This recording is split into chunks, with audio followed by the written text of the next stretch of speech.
I'm finally joined by Jonas Tintenseher. They've recently published a Shadow subclass, is currently working on an epic adventure for Triglav, and you can find traces of Jonas's work all over the third-party supplements being published for Drawsteel. And I ask what makes Drawsteel so nice to design for. I'm John Denor, and this is Goblin Points.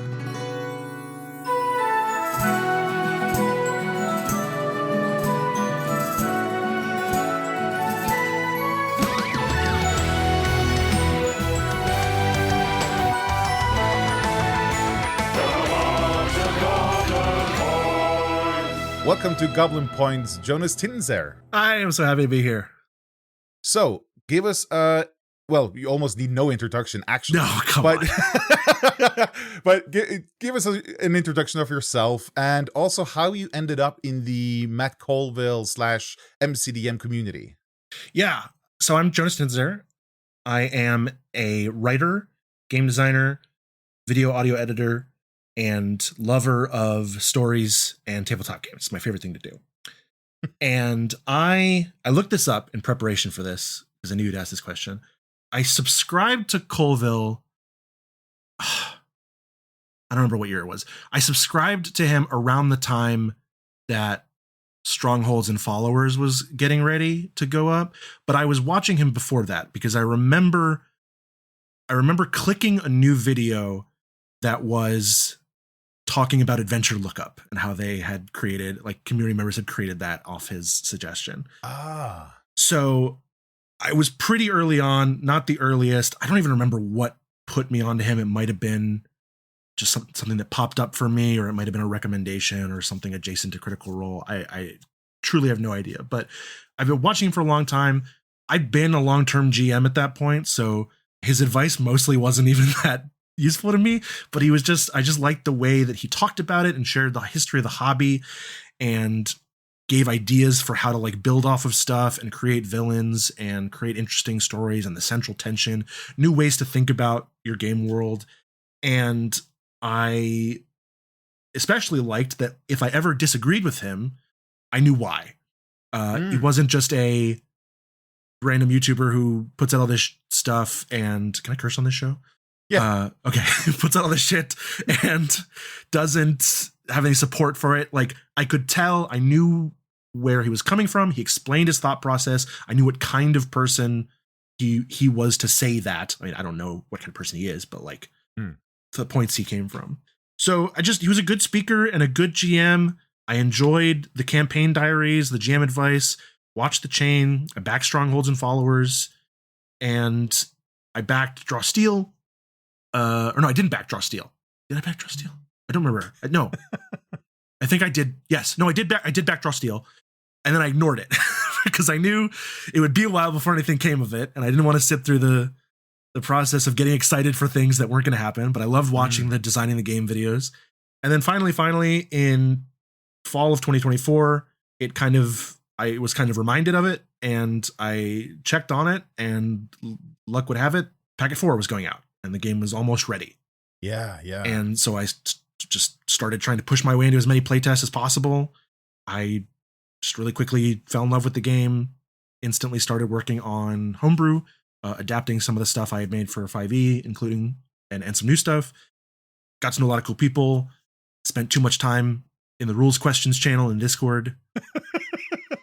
And now we're here, and now I even get to say a volunteer playtest coordinator for MCDM, which I'm very happy about. Very, very early on, my first ever playtest was with Alex August, one of the contract testers, and Alex appreciated my notes and feedback, I guess, enough to pick me again for future tests. And after just a couple of them, I would send my notes along. I would always take notes for the post-session discussion. And just after a couple of them, Alex was like, have you applied to be a playtest corner, by the way? Because you really should. And then it took a while because they only do them in waves every year. But as they were gearing up for encounters and Crack the Sun testing, they pulled me on, and it's such a good time. I'm just so glad to be here. Yeah, I love Drawsteel. I love the community a lot. I love MCDM, and I'm just having a really good time, just all over the place. But I'm putting my name on as much stuff as possible because I just love doing it.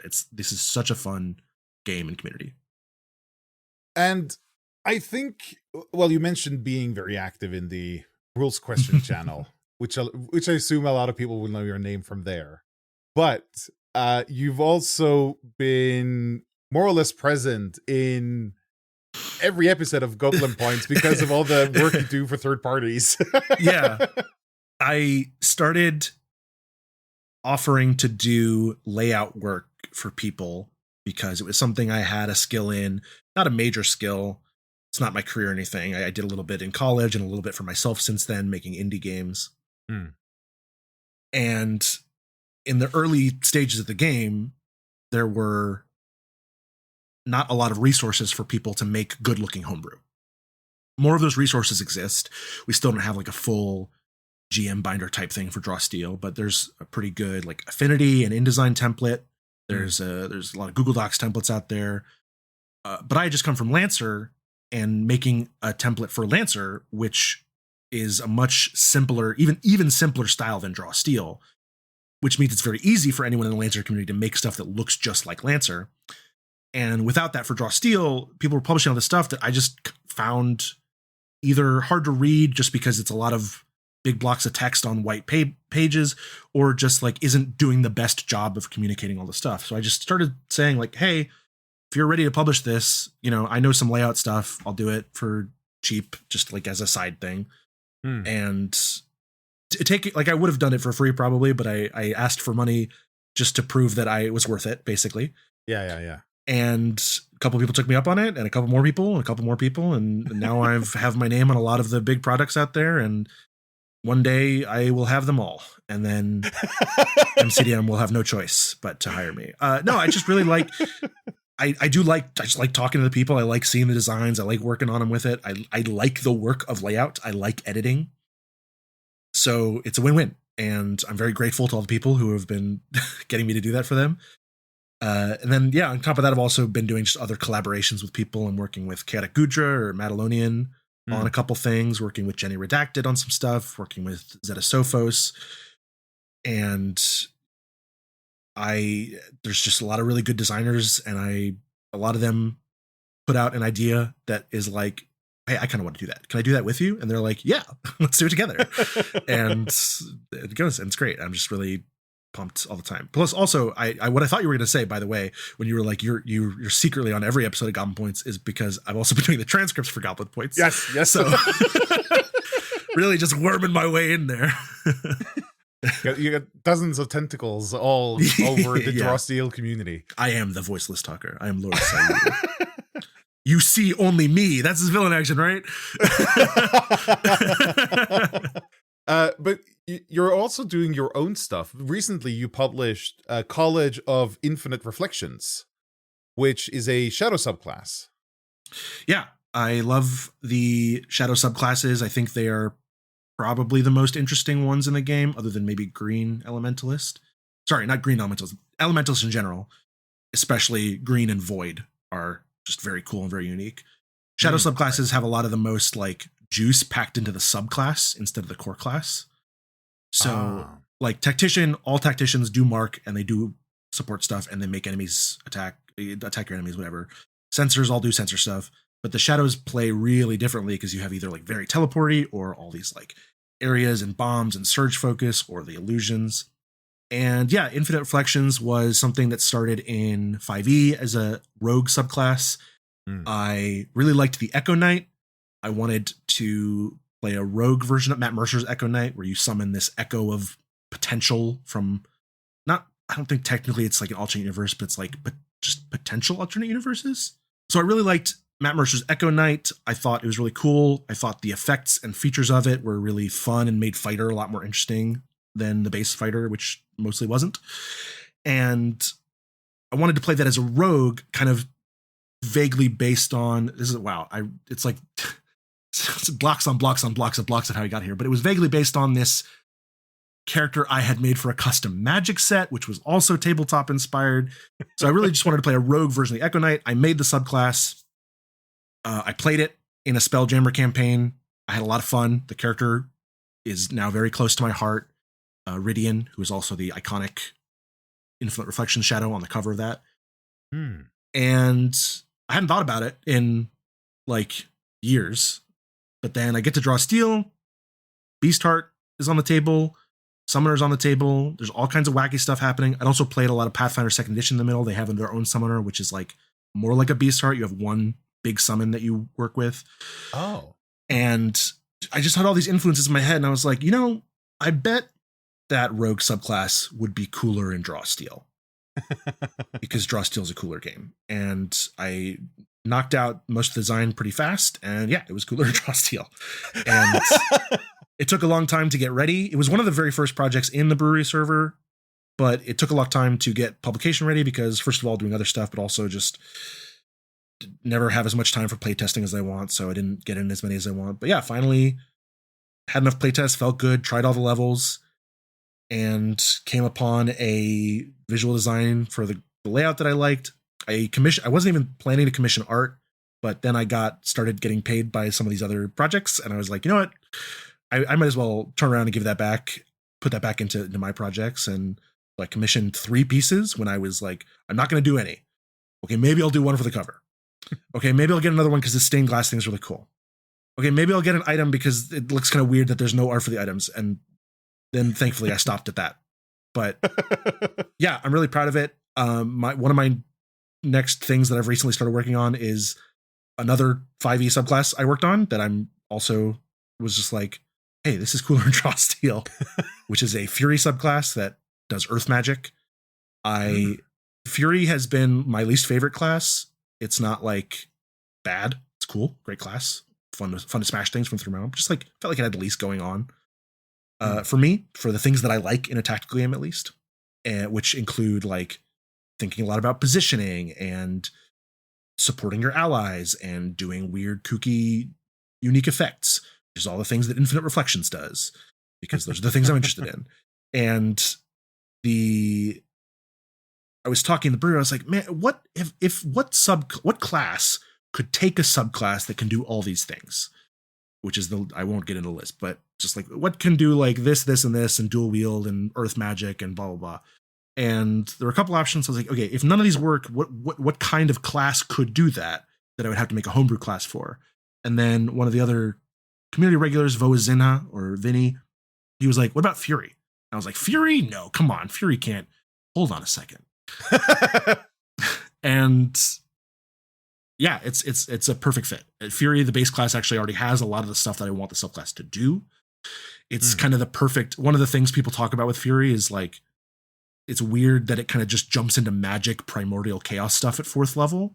Yeah. But this subclass is about protecting your world from other worlds and incursions and stuff. So it's actually a perfect fit. And it makes that make sense now for base Fury.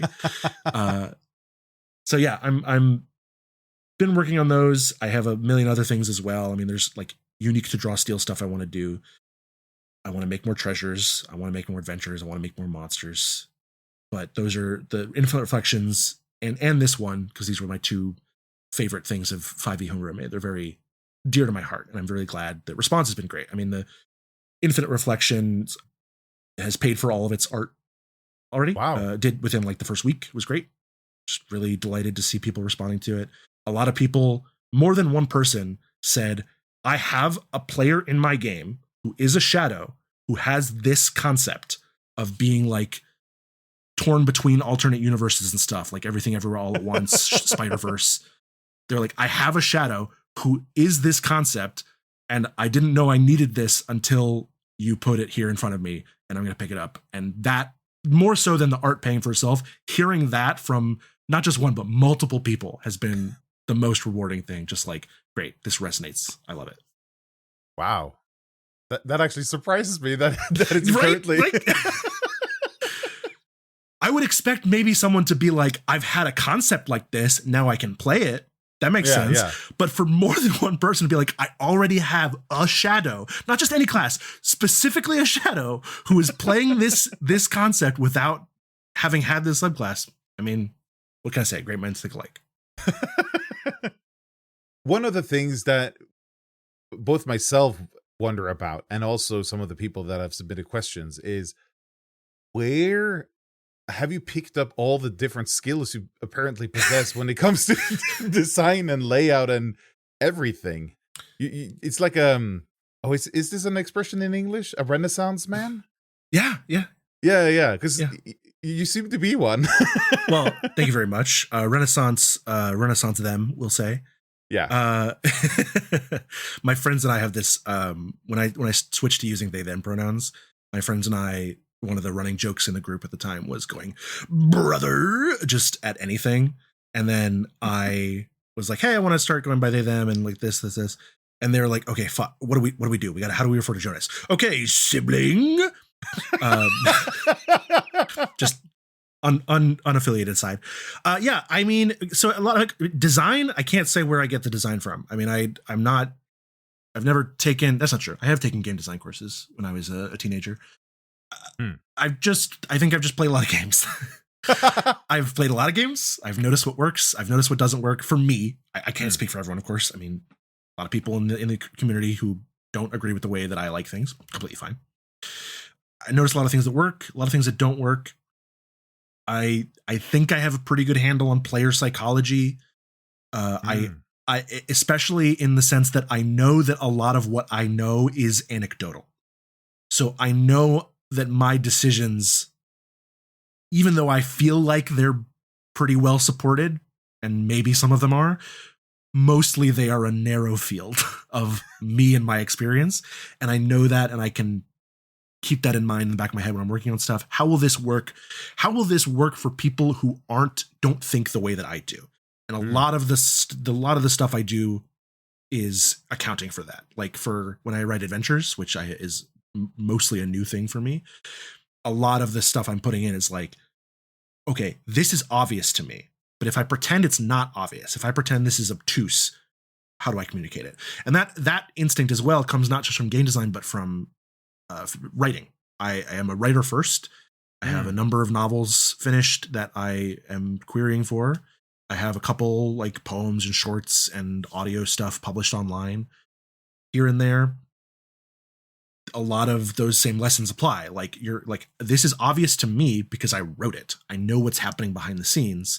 Yeah. But I give it to my friend and they're like, "Hey, I don't understand the arc that this character went on." This was a big thing for not my first novel, but the first novel I was like really ready to send out and publish. Is about a Valkyrie in Ohio.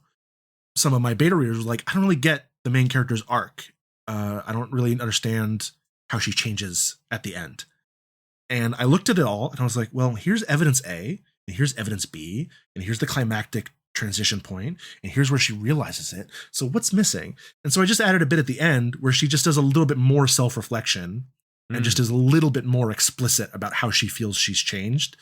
And I gave that back to them and I'm like, oh, I get it now. So it's a lot of that. Just like, what would I do if this wasn't obvious to me? Other than that, it's like in layout stuff I learned in college. I was the editor of my lit mag for a couple of years. I was the editor in chief for a couple of years. So I worked with the layout person. And then I was also a layout editor for a year. So that's kind of where I learned how to do the stuff in the software. I also did the newspaper for a semester. The graphic stuff is pretty new to me. I still feel very amateurish and hobbyist at that point. I'm very much not skilled with making the icons and things, but I do my best. A lot of it is like going online, finding an icon for what I want that someone else made, and then just trying to recreate it so that I learn how they did it, or like not necessarily how they did it because they probably did it better than I did, faster, but like how is it possible to make those shapes into the shape that I want? Yeah. And then once I've done that, I can be like, okay, got it.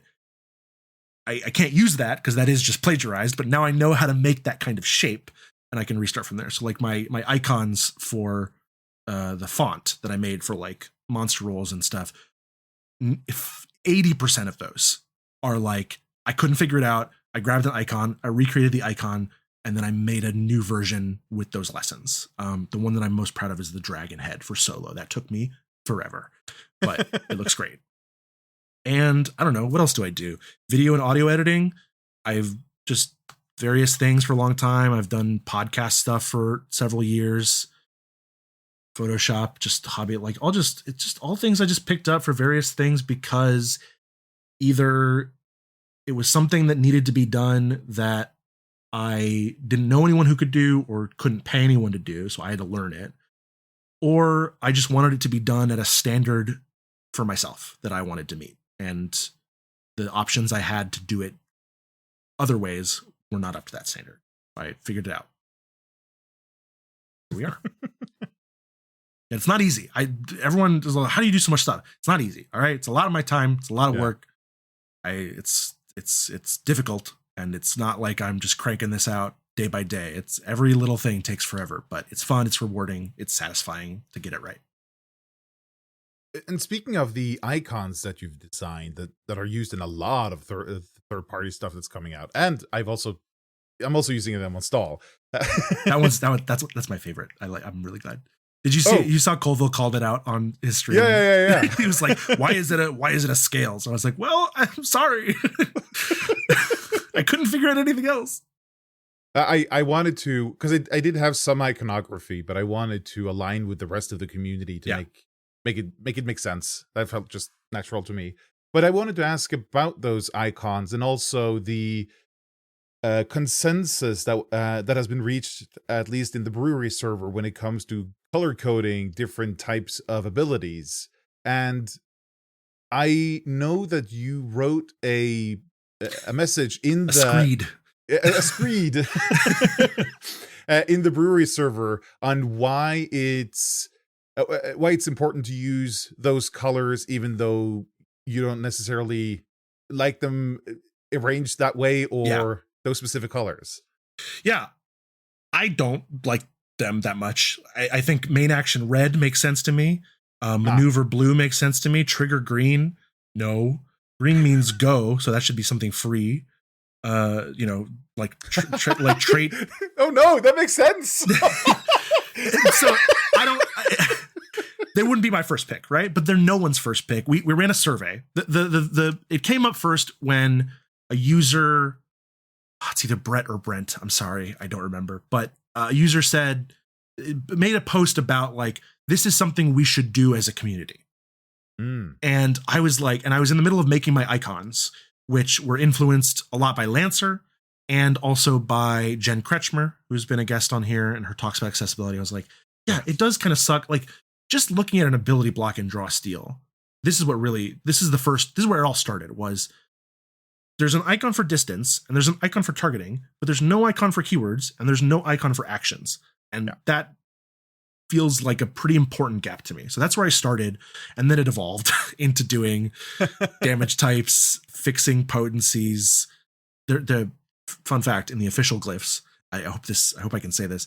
The official glyphs, if you zoom all the way in, oh no, the tier icons are not congruent. They have a little slight difference, completely invisible at scale, completely invisible. No one would ever know unless you were pulling them in Illustrator and blowing them up to massive size, but they're just a little bit off. And it was like, I can never unsee this. I need to fix that. So some stuff like that, monster rules and icons, all that stuff was just like ways, what would be helpful to me? Because I like icons. I like the whole point of it is to be able to glance at the thing and see what's going on without needing to read all of the text. Yes. So you can look and see, wait, there's a lightning bolt there. There's something is happening here with surges. Which one of my abilities does surge? Oh, this one does surges. Got it.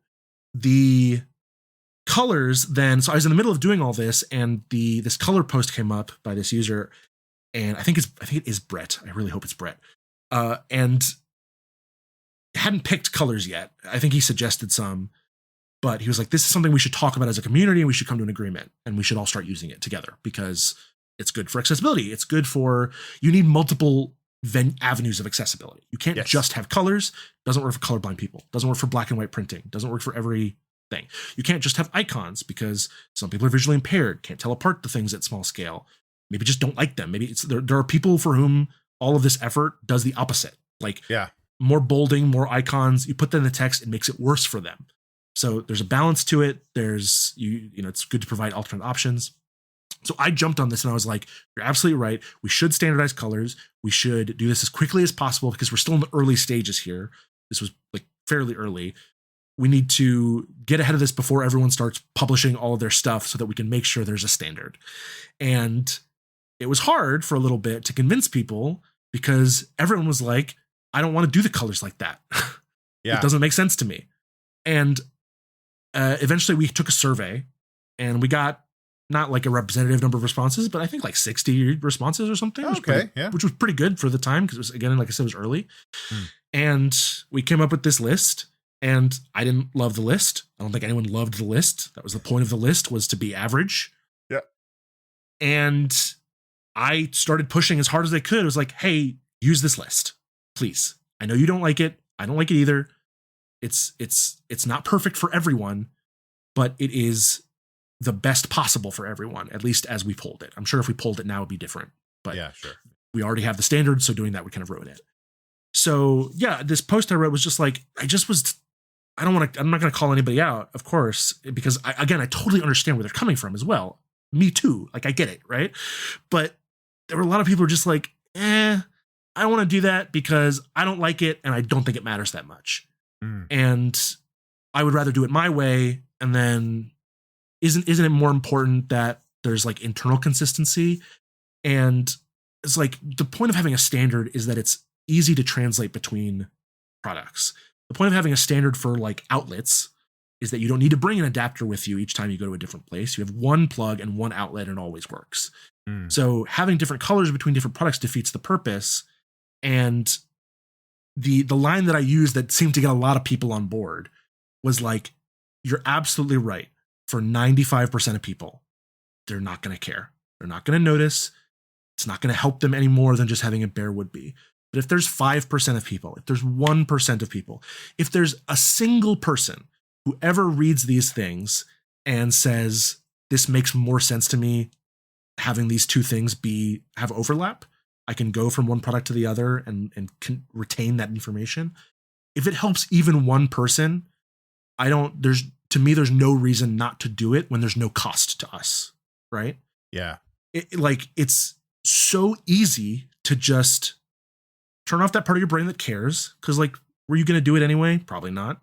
Maybe you were, but it's not like it was something everyone was doing already. Right. A lot of people weren't bothering with it. And you can help someone. You can help someone with minimal effort. And I think that's just always a good thing to do. So yeah, like I said, there no one's, and people have asked in the meantime, they're like, should we redo a survey? Should we reassess these things? It's like, people are already using it now. Triglav, at my recommendation, but like Triglav did it in Vampire, which I'm really happy about because that's a big community touchstone. And of course, all the people I've been doing layout for, I've been like, you want the colors, right? And they're like, yeah, give me the colors. So it's just about being a community and coming together for people who are not like you, right? Yeah. I mean, hey, full circle. How do I think about this if I'm not me? How would I take this if it wasn't obvious to me already? Yeah. And the answer is, I think I would prefer to be able to go from piece to piece and not have to do extra brain work. Like, that's the point. If you're visually impaired, even if you're not visually impaired, if you just like are not looking that deeply into it, like, it's just so much easier to see one color always and know what it is. So yeah, I'm not an accessibility expert. I'm not a consultant. I have not trained for this. I just have picked up what I've picked up from various things, and I'm always hoping to improve. I take the feedback wherever I get it. Well, the colors is also one of the things that I implemented into Stall, specifically for the monsters. When I think about it now, I don't do it for the character sheet, actually. Yeah, but on the character sheet, you have it split out into sections anyway. I think it is way more relevant for monsters. I don't know. The core monsters, they split they have icons. Like, they have the technology, but it's for like melee, ranged, area, and at least for me, those are not the things I need to know when I'm running a monster. I know what this is going to do. I need to know what part of the turn it's going to be. So I think it's more valuable there. You're also working on stuff for Triglav, which you joined their their outfit. I don't know how these things are arranged, but you joined your outfit last year, right around the Boggets crowdfunder, I think. And now you're working on an adventure for a crowdfunder that's launching very soon as we speak, and will already have launched a week ago, I think, if this is going up 25th.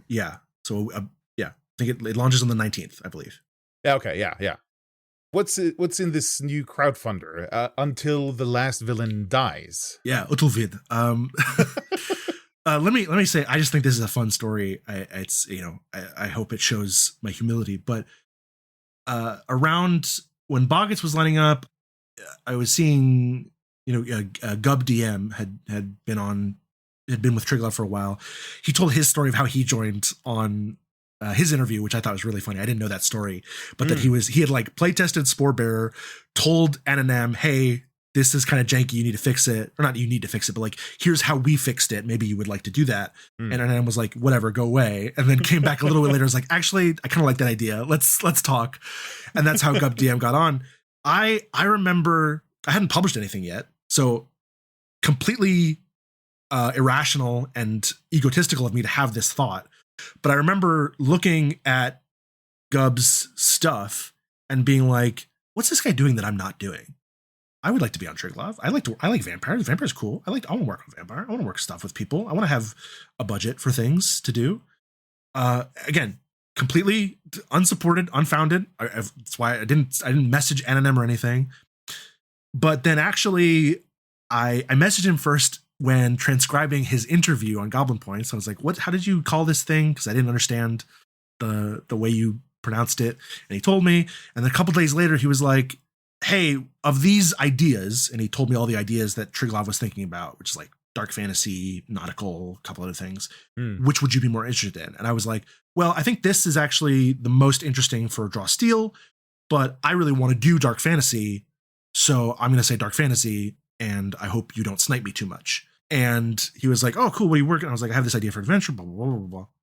Not the adventure that we're going to talk about in a minute, by the way. I just think this is a fun story. And then like a week or 2 or 3 after that, he just was like, hey, do you want to just come be on Triglav?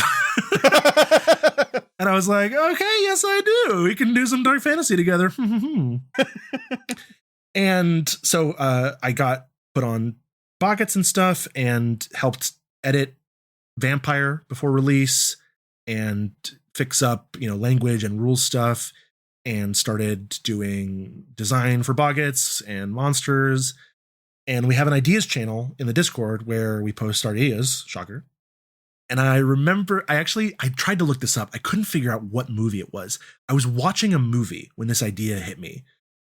And I guess that's how boring the movie was I was thinking about something else. But I was watching the movie, and then I came out of the movie and I posted in the ideas channel. I was like, what if there was like a Fall of Black Bottom style adventure where you are dragon knights and soldiers of Omend who are fleeing the castle as Ajax is attacking it.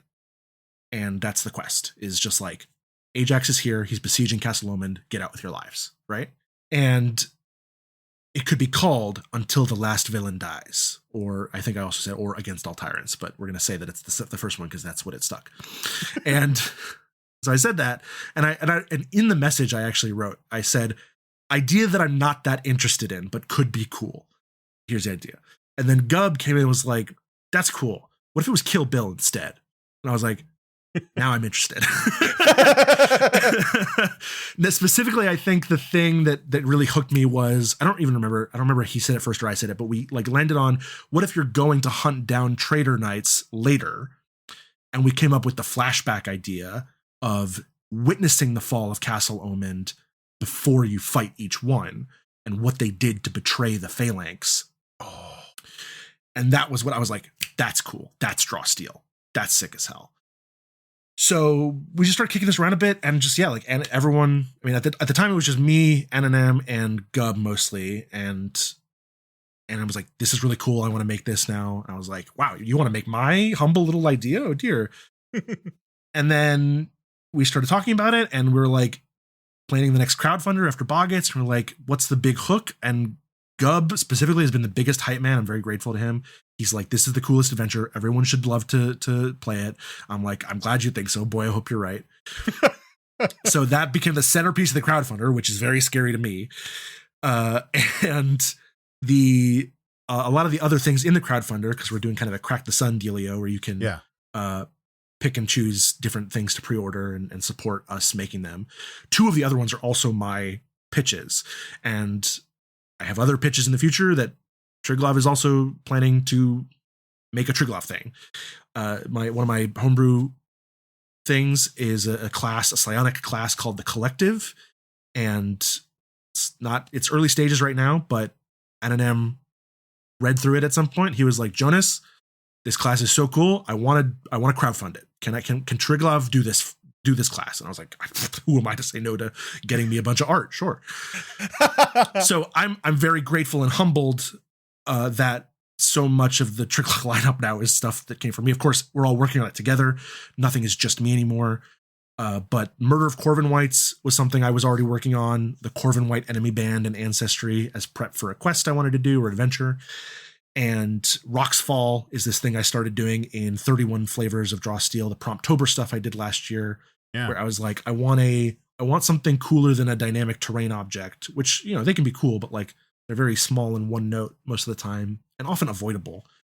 And people have been talking about ideas for Draw Steel stuff with like more MMO video gamey mechanics of an area appears and you have to get out of it before it fires. I was like, that sounds like Draw Steel. I bet Draw Steel would do that. So came up with these. Originally, they were called dynamic terrain, which I ultimately decided was confusing. So now they're dynamic arenas. And they went through several iterations, but I'm really happy with where they are now, where there's the chief factor, the defining thing, not necessarily for all of them, but most of them, is that they have a terrain action, which is like a villain action, but you, at the start of the round, you foreshadow it, which means you put it on the ground, you put it on the map, and you say, okay, at the end of the round, something bad is going to happen here in this 3 cube, or more likely in these 5 3 cubes. Or something good is going to happen. They can be buffs too. And then everyone has the whole, and monsters and heroes have the whole round to maneuver around it. And they can push each other out of it. They can pull each other in. They can try their best to move around it. And then at the end of the round, it lands, and whatever happens, happens. So like my favorite, it's very straightforward, very simple, but one of my favorite from Promptober is the Ruined Keep, where the first terrain action is pick like 4 cubes, and at the end of the round, they crumble into the floor and people fall. Like instantaneous excavation.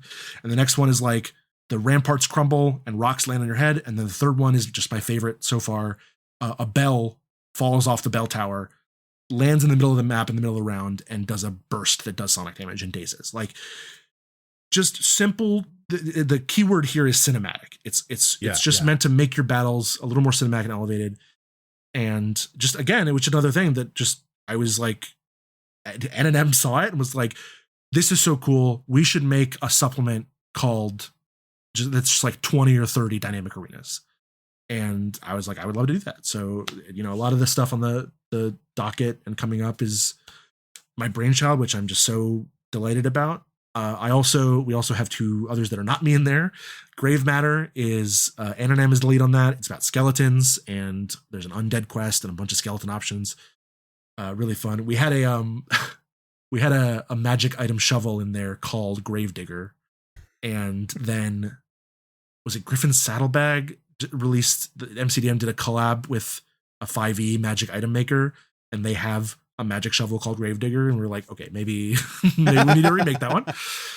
And then the Timescape starter, Upper Worlds Beware, that is Dima Jadar, who made the Azimaths, the astounding Azimaths, winner of the second, or amazing Azimaths, winner of the second Jams of the Timescape.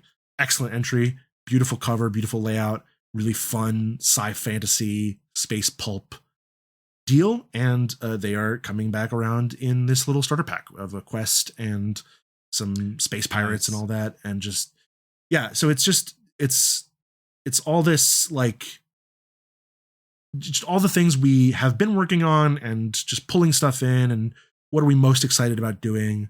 And that's really the thing that is the most fun about working with the Triglav team, which now includes a lot more people as well. Madalonian, King Gurkha, Dima, of course.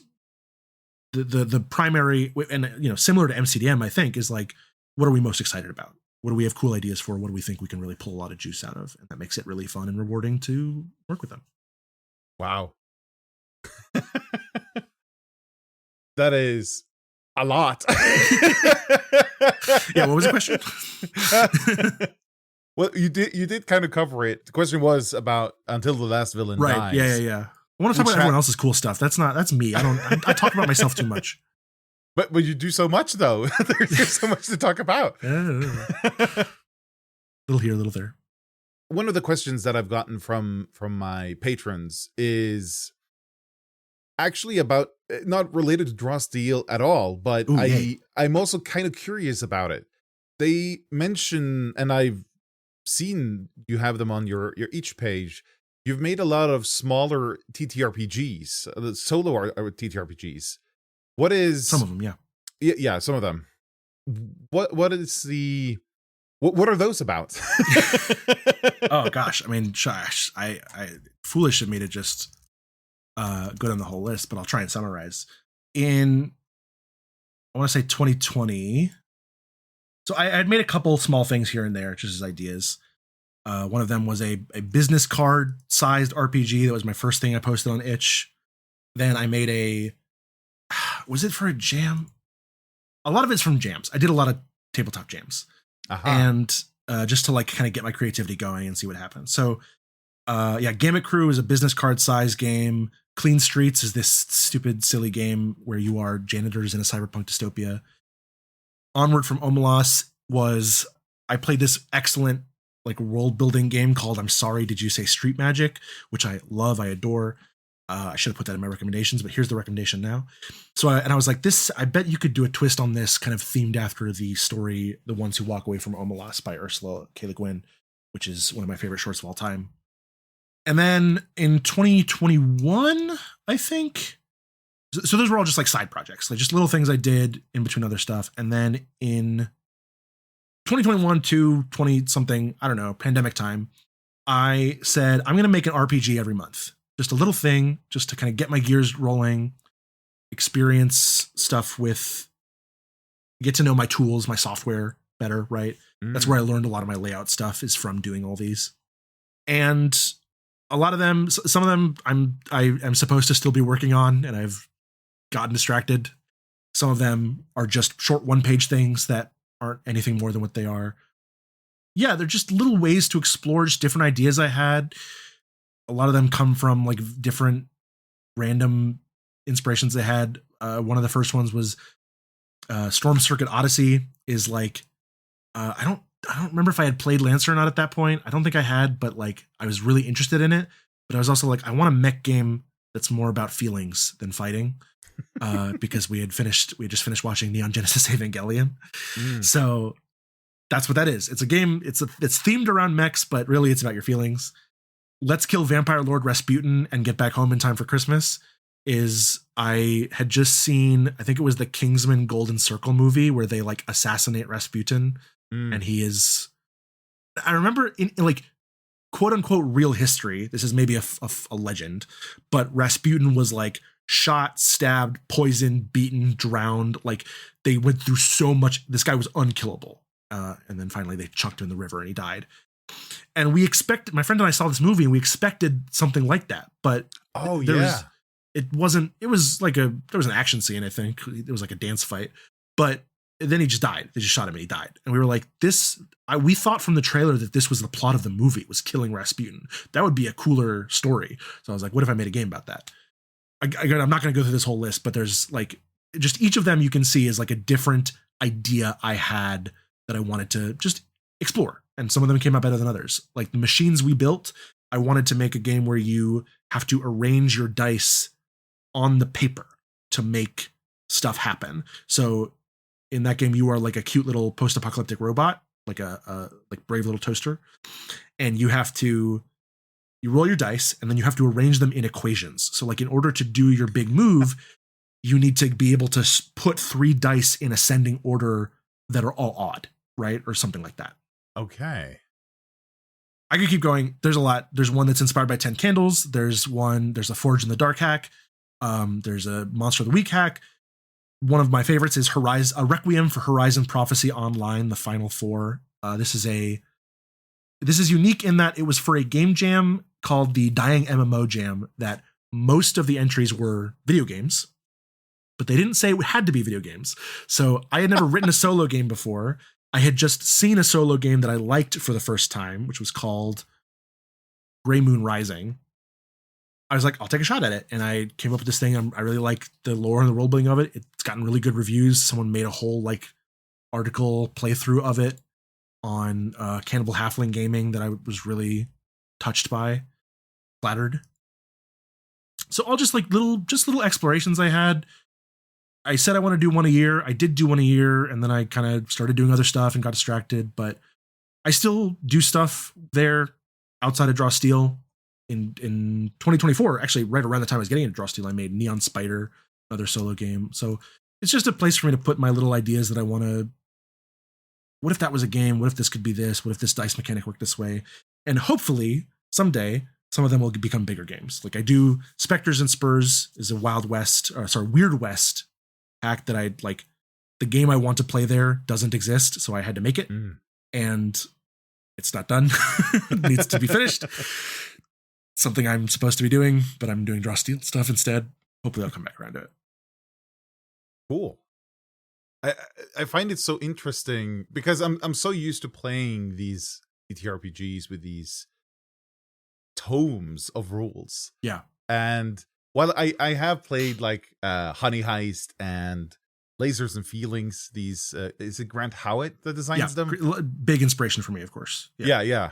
But yeah, it's so I've never thought of designing so many games in such a short time. I was inspired partially by Yahtzee Croshaw. Yes, he did from Zero Punctuation. Yeah. A video game a month, didn't he? Little short video game every month. And I was like, it's got to be easier to do that with tabletop games. Oh, yeah. I don't have to code anything. I can just write stuff. I can write words. I know how to write words. I'm good at writing words. Yeah. We are closing in on an hour. Yeah. What? How? Come on. That can't be right.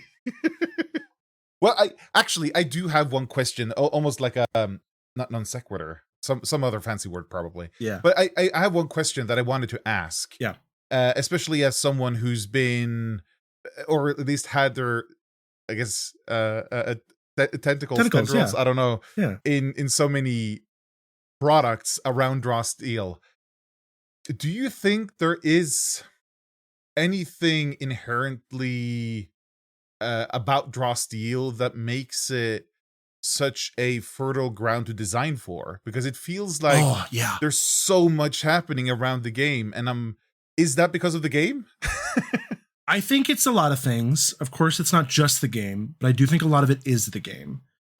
I think, for example, my first Jams of the Timescape entry, Memories of the North Wind. Yes. My initial thought there, like the seed that became that item set, was the spear, Iskrein, the frozen bow, which is a frozen spear that when you kill someone with it, they turn into an ice sculpture. And you can force move the ice sculpture, and when it collides with people, it explodes. It makes a big cold burst of energy. That's not something I ported from 5e. That's not something I'd seen in any game, really. I only realized after I made it that it kind of existed in Draw Steel already. The Ice Maker Maul turns people into sculptures that explode at like 9th level. But I wasn't thinking about that. I just wanted to make a Legend of Zelda type puzzle with slidey ice sculptures. And I think part of the beauty of Draw Steel, Colville has gone on rants about, how 5e's like focus on natural language really hurt the ability of the game to be a game. Maybe I'm paraphrasing him wrong there, but how like 4th edition was very clear with its keywords, damage, miss, effect, like there was game design and game balance there. Whereas 5e, in order to understand what a spell does, you have to read 3 paragraphs of text, a lot of which is basically flavor text, because people read that better. And Draw Steel still has a lot of that. There's still a lot of stuff. There's flavor text that gets put into the text of ability sometimes. But it also still has better core design, better foundations, better keywording. And those two things together I find just create really fertile space to make stuff happen. Like in 5e, I think I would have, like, if I had to write that item, would have had to be so long and so many caveats and so many and this is how it works with this rule, and this is how it works with this rule. And also 5e doesn't have like forced movement as a theme, so I have to basically invent the forced movement system for it. And if that's different in the new 2024 rules, I don't know and I don't care, so don't at me. And in Draw Steel, not only can I still write out in natural language, basically, you know, they become a frozen statue and you could slide them and they explode. But there's also enough core game design there to support that without me doing a lot of extra work. We have force movement, we have collisions, we have bursts and areas, and we have knockback as a generic base maneuver that everyone can do. So it's very, very easy for me to say, you make an ice sculpture, they are force movable. When they collide, they explode, instead of the like 12 paragraphs that would take in 5e. So that is a big part of it, I think, is that the game has the right balance of mechanics and natural language to kind of make it easy to make cinematic abilities. I think that's a huge part of it for me. It's a huge part for a lot of designers. One of my favorite abilities in the game is Classic Chandelier Stunt, which is a troubadour ability. Yeah. Which you read the title, you know what it does. Yeah. And there isn't any of that text in the ability. Like some abilities say in the text, they say like, you blah, blah, blah, blah, blah, explaining what is happening in the fiction. And that's fine. It's not a problem. But I love Classic Chandelier Stunt because it is so, the core mechanics work with it so well, it doesn't need to do that. It says you vertically slide or vertically shift, I forget, but you vertically, I think, slide yourself and a target, and you go through the air. You must land adjacent to each other, and then you both make a free strike or something like that. And just reading those mechanics, you know, sort of, you can picture what's happening. And then the title gives you like, okay, if you didn't get it, here's what we think is happening, which is a chandelier stunt. And then those two parts together, instant, like perfectly visual cinematic thing that you instantly understand, not just what it's doing mechanically, but what it's supposed to be doing. And that helps you make that ruling. So that's one big part of it. The other big parts of it are just that Draw Steel got a lot of play testing. You know that it's a reliable baseline to work from. You know that the math works. Of course, we have both had these conversations with homebrew people, like the math doesn't always work. Sure. The math skews in certain ways, in certain abilities, and certain levels. But for my money, and I've played a lot of tactical games, it skews some of the least. Maybe not the least ever, but it holds together a lot better than most other games like this. Even Lancer, which I love, gets really crazy at the top levels in a way that it, you know, similar to Draw Steel, it becomes harder and harder to challenge your foes without just making these huge, whatever, a tangent. So the math works. The math is there, and the math will be patched. We hope, we think, they plan. They want to do balance patches. So even the things that we think are maybe broken or overpowered or underpowered. And when I say broken, I don't mean just overpowered, but like literally non-functional. They want to fix those. They also think that those things should be fixed. And the foundation, you know, the foundation is good. It's not a rotten foundation. It's not a fragile foundation. And then the third part of it is just the culture that Colville created through his YouTube videos, the culture that is now supported very heavily by James Introcaso and Willie Abeel and Paul Hughes and Teos, and I forget his last name. Abadia, thank you. And just all these designers who do great work and support the great work that the community does.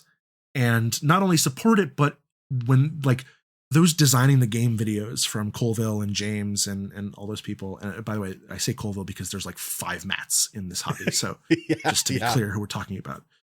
The running the game videos evolving into designing the game, talking about what worked and what didn't, talking about why they made the choices they made, why they went with the no oatmeal thing. You know, if you, and it kind of goes back to what I was saying, like why I liked Colville in the first place. If you disagree, that's fine, but you know why they think that. They explain it. They give you the data for you to work with. I think that filters down, and it shows in the brewery that people are always playtesting. People are always trying to make no oatmeal stuff. People are always trying to fit the dream of Draw Steel, even the dream of Draw Steel that Draw Steel maybe doesn't live up to in every way. I think it does in a lot of ways, but it's not a perfect game. Everyone would say that. So, yeah, so those three things together, I think, are the main things. It's got a good blend of both natural, easy to understand cinematic language and good keywords and mechanics and design foundations to support it. It's got the rigorous playtesting and design foundation and structure, like subclass structure is not everyone agrees with this, but like I and several other people have said, like, it feels way easier to design stuff in Draw Steel than for 5e because you're like, okay, I need a maneuver, a trigger, 2 heroics at first level, done. Then I need 2 more heroics at second, 2 more at fifth, a couple features. Like the ladder is much easier to climb there. And then the culture that MCDM has created around it, which is just also, and they support people's crowdfunders. Like Colville and MC, like you see from the MCDM B-Sky account, they're always like proud to be the first backer on these, Willie is a patron of the arts on several Boggett's Triglav products. I mean, it's just a great warm community, and even when someone gets it wrong, whether that's a community member or if the devs broke something, whatever, like there's a great community effort of that's not it. Like we can improve, right? We can make it better. We can do something different. And that to me is really important. I really hate in a creative endeavor when you're like, we know it's a problem. We have the ability to do something about it and we're not going to. If there's a reason not to, if you're out of time, if you're out of money, whatever, I get it. But sometimes there's groups out there that are just like, it's good enough. And I like, there's something to be said for not always editing your own thing too much. I know that from novels, all that jazz. But like, if you know it's a problem, if you can fix it, I think you should. And I think you should not drop your standard just to, let it ride or not rock the boat. I think you should always keep innovating and keep moving up and to the right.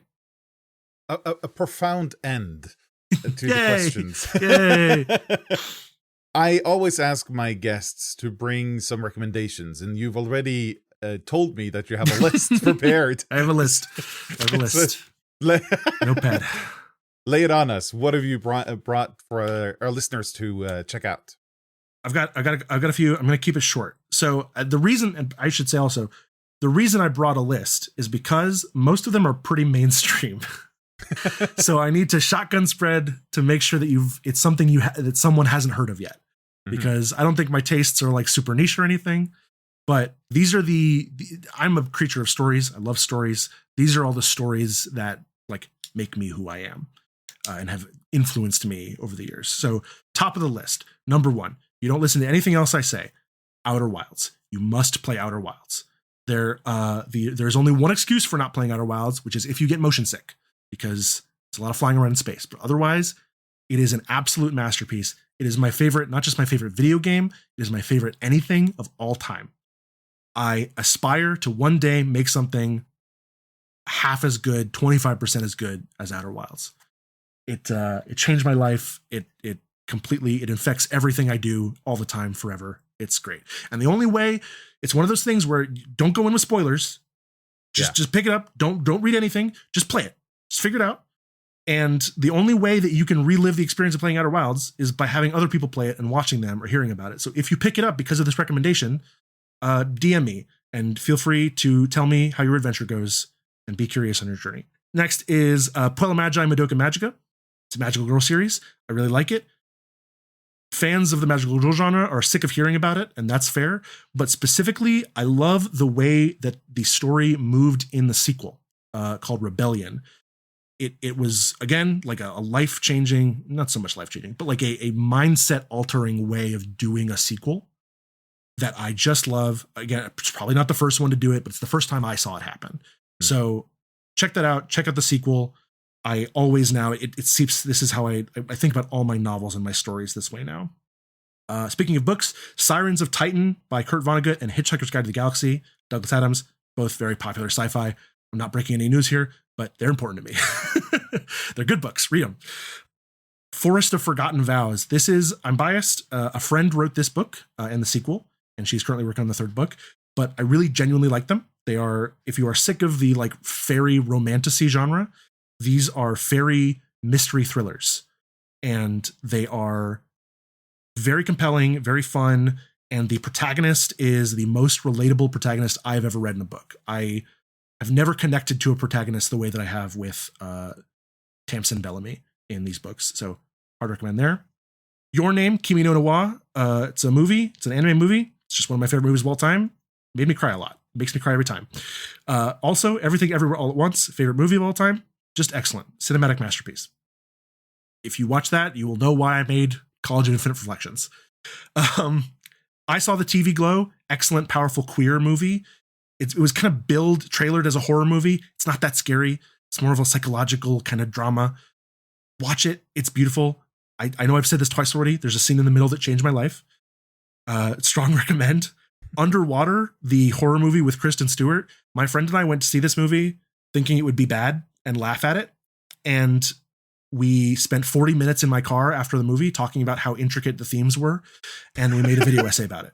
So watch Underwater. It's great. Pay attention to the background. A lot of great details. Okay, we're coming to the end of the list. Tabletop. I already talked about Lancer. Lancer's a great game. It's my favorite tactical game before Draw Steel. You can miss in Lancer, and that sucks. But the rest of the game is awesome. If you're a fan of Colville, you've probably also already heard 10 Candles. I was in the recommendation series on this channel. It's great. I got to play it for the first time last winter. It is powerful, immersive, beautiful, incredible. Similarly, Alice is Missing is a unique take on tabletop games. Strong recommend. Unforgettable experience. There is nothing like it out there. And Rocket Club is a new game from Evil Hat that I got to playtest. It feels to me the way that Kids on Bikes feels for other people. Everyone's always recommending Kids on Bikes. I never liked Kids on Bikes that much. Feels kind of wonky. The dice system in that game is genuinely broken. Like, it does not function. You get worse at things as you get better. Rocket Club feels like what that game wants to be.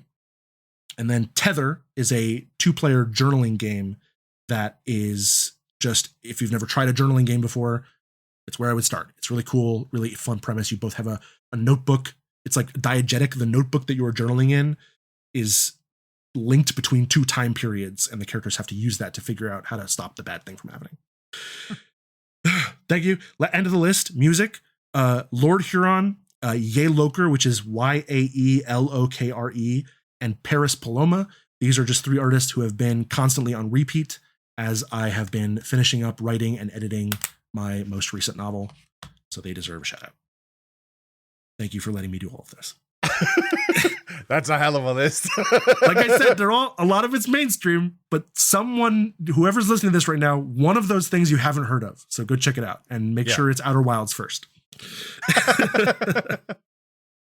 Jonas, it has been a real treat to have you on, and way overdue, I'd say.